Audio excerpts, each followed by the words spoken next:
Chelsea. So,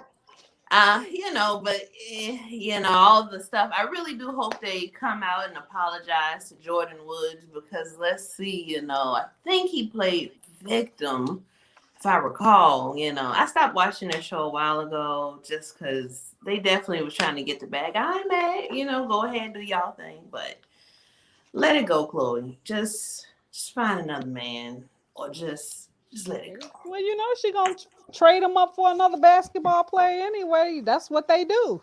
That is, but they know who they gonna get pregnant by. That is calculated, clearly. Ursula said nope. She ain't gonna let him go. She probably won't. She gonna have a gathering with all of his little chillins. Oh man, okay. Anyhow, moving on. I know everybody's talking about Antonio Brown and him leaving the Buccaneers. Oh, yeah. How y'all feeling about that? Is that the guy that walked off the basketball court in the middle of the game? Took his jersey off and threw it off. Oh, okay. And he just had to be a brother. That really made me mad when I saw that. No, but it's backstory now. Let's get into it. Okay. Give him iced tea. So basically, he was injured. And they were trying to make him still go out there and further injure himself. And as you know, people who play football are one of the highest rated people to be injured versus any other sport.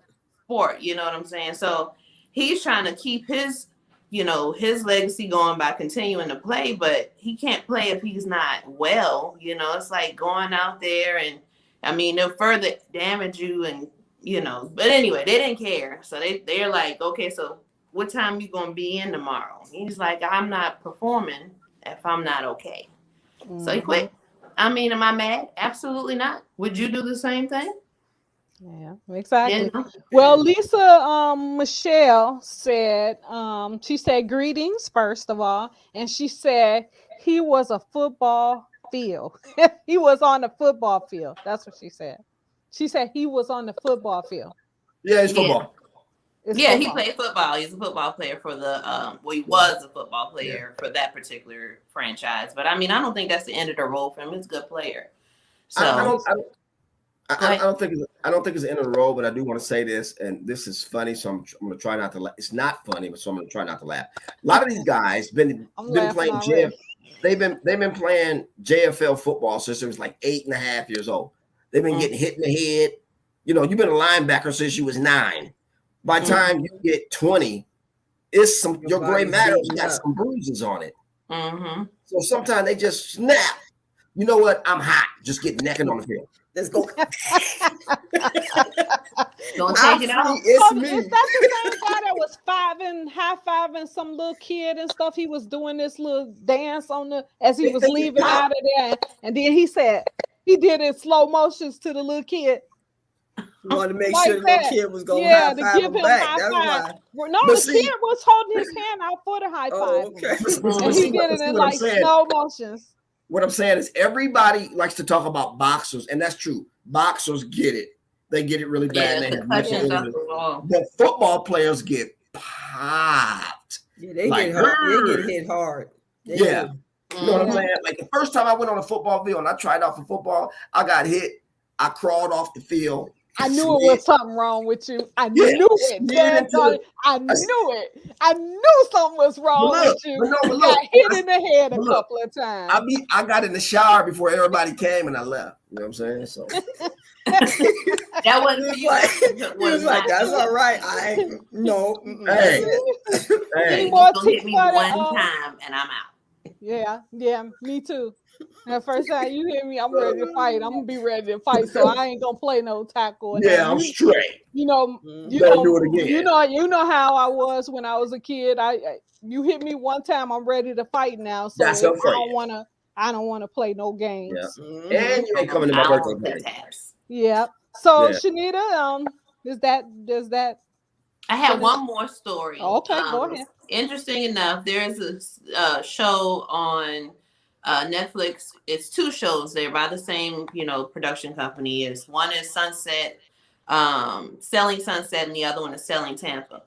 So the Selling Tampa is a predominantly Black real estate firm. As a matter of fact, the owner is actually Ocho Cinco's fiance. The other show is, predominantly white crowd, but they're based out in California. They sell, $1 million homes, all the good jazz. Anyway, I always would talk to my boyfriend about one of the girls on the Selling Sunset, because she would always have like the long hair, weaves, long nails, all this different things like that. But us as Black women, when we do the exact same thing, it's deemed ghetto, ratchet, so on and so forth. Anyhow, moving on. The two shows, once they have their drama, both of them do. The other one, it's because I did check out the Selling Tampa just to see, what is the big deal as far as, why is this one not selling as much homes? Because someone made a comment online. One of, as a matter of fact, it was DJ Envy, just saying how they weren't selling homes on the Selling Tampa versus the Selling Sunset. And he's disappointed because, again, that's a predominantly Black show. But as I watched it, the professionalism there, unfortunately, it just wasn't, the way that the woman was that owns the company, the brokerage, she kind of was like, she did some cutbacks, but didn't notify the team, and you messing with people's money, you kind of... You get yourself killed. Yeah, so you can't fault them for feeling some type of way. And so that brings me to my question. When is it okay to jump ship? In what? Oh, from a TV show? Or just from a job in general? I mean, I think it depends on the context and what the what the grievance is. The reason for it. Yeah. Like somebody playing with your money. So the other background is the same girl who started with this woman. She's also a broker too now. So she's getting ready to possibly start her own firm, but she didn't start, thinking that way until the whole cuts without telling people thing happened and so on and so forth. So she's then too trying to recruit some of the, people from where she was starting. But she thinking this is what you don't do. It is her mindset. This is what I will not do when I start my own firm. That's pretty much. Yeah, that's funny because that's exactly what my hairstylist said. I love her concept though. She said that because she worked in a salon for all those years and she's seen how all the salons worked and how they would pile all these people on the schedule at the same time, and you got all these people sitting in there. They mad now, and I know I used to get mad when I used to go to the hairdresser. I used to get angry because I'm like, okay.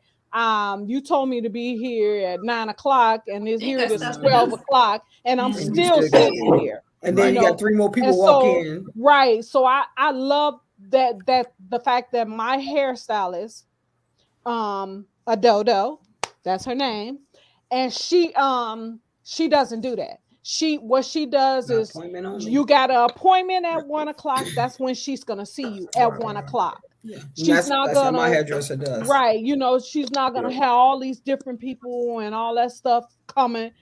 Everybody coming in at the same time. She's not gonna have. And this was before COVID. I know a lot of people say, "Oh well, that's because COVID." No, she was doing this before COVID. Every time when she scheduled an appointment with me at 1 o'clock, it was 1 o'clock when I got in that seat. And so another thing, don't be eating while you doing my hair. Yeah.